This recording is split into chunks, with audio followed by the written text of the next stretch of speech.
सरकार द्वारा बच्चों को स्वच्छ पानी उपलब्ध कराने के लिए लाखों रुपए की राशि स्वीकृत की गई थी, लेकिन हनुमाना और नई गढ़ी के कई स्कूलों में आरओ लगाए ही नहीं गए। मामला सिर्फ घोटाले तक सीमित नहीं है, बल्कि बच्चों के स्वास्थ्य से भी खिलवाड़ किया जा रहा है। ये तस्वीरें हैं उस भ्रष्टाचार की कहानी बयां कर रही है जो शिक्षा के नाम पर किया गया है। जनपद शिक्षा केंद्र हनुमाना और नई गढ़ी में सरकार ने स्कूलों में आरओ लगाने के लिए लाखों रुपए दिए, लेकिन जमीनी हकीकत कुछ और ही बयां कर रही है। आपको बता दें कि इस स्कूल के प्रधानाध्यापक और शिक्षक खुद मान रहे हैं कि आज तक उनके स्कूल में आरओ नहीं लगाए गए, जबकि उसकी पूरी राशि निकाल ली गई है। सवाल उठता है कि आखिर ये पैसा गया कहां? वहीं इस मामले में प्रधानाध्यापक ने कहा कि हमें तो इसकी कोई जानकारी ही नहीं है कि हमारे स्कूल के लिए आरओ स्वीकृत हुआ था।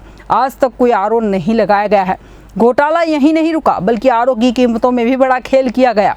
एक आरओ जिसकी कीमत बाजार में महज 4,000 रुपये है, उसे 15,941 रुपये में खरीदा गया, यानी कीमत 4 गुना बढ़ाकर सरकारी फंड को जमकर लूटा गया।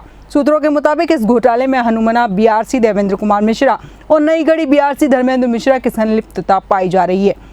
आरोप है कि उन्होंने इस सरकारी योजना के फंड का दुरुपयोग किया, लेकिन बड़ा सवाल यह है कि क्या इस मामले की निष्पक्ष जांच होगी, और यदि हुई भी तो क्या भ्रष्ट अधिकारियों पर कार्रवाई होगी। इस पड़ताल में एक और बड़ा खुलासा हुआ, जिसमें भी कई करोड़ रुपए का भुगतान किताब के नाम पर किया गया है। मऊगंज जिले के सरकारी स्कूलों में सर्व शिक्षा अभियान के तहत मिलने वाली निःशुल्क किताबें समय पर नहीं पहुंचाई गई। जन शिक्षा केंद्र में उन्हें यूं ही फेंक दिया गया और स्कूलों को अपनी निधि से किराया देकर इन किताबों को मंगवाना पड़ा। यानी 2 बार भुगतान हुआ, एक बार सरकारी फंड से और दूसरी बार स्कूलों की निधि से। ये सबूत इस बात की ओर इशारा कर रहे हैं कि शिक्षा विभाग में किस तरह भ्रष्टाचार व्याप्त है। अब देखना यह है कि भ्रष्टाचार इस पर क्या कार्रवाई करता है, प्रशासन क्या कार्रवाई करता है, या फिर ये मामला भी ठंडे बस्ते में डाल दिया जाएगा। शिक्षा विभाग का यह घोटाला सिर्फ पैसों की हेराफेरी तक सीमित नहीं है, बल्कि यह बच्चों के स्वास्थ्य और उनके अधिकारों से जुड़ा एक गंभीर मामला है।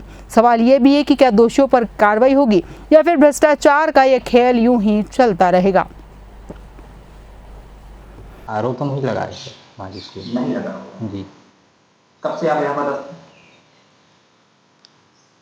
हम 19 में आए हैं, अगस्त में तक ट्रांसफ़र से आए हैं कितने लोग हैं सिंगरौली यहाँ? जिला से। कितने लोग इसमें वर्तमान में 4 परमानेंट हैं और 2 प्रधानाध्यापक कौन है आपके? श्री विजय कुमार कोल। ये बताइए कि आरओ लगा हुआ है आपके यहाँ? आरओ नहीं लगा है। 2015 से आज तक कभी नहीं लगा? नहीं लगा। लेकिन मेरे जानकारी के मुताबिक यहाँ लगा हुआ है। ये लिस्ट जो मैंने देखी है उसमें आपकी जो बघेला स्कूल है इसमें आरओ लगा हुआ है। हमारी जानकारी में तो नहीं है सर। नहीं लगा हुआ है? नहीं लगा। इसके संबंध में आपको कोई जानकारी? कोई जानकारी नहीं।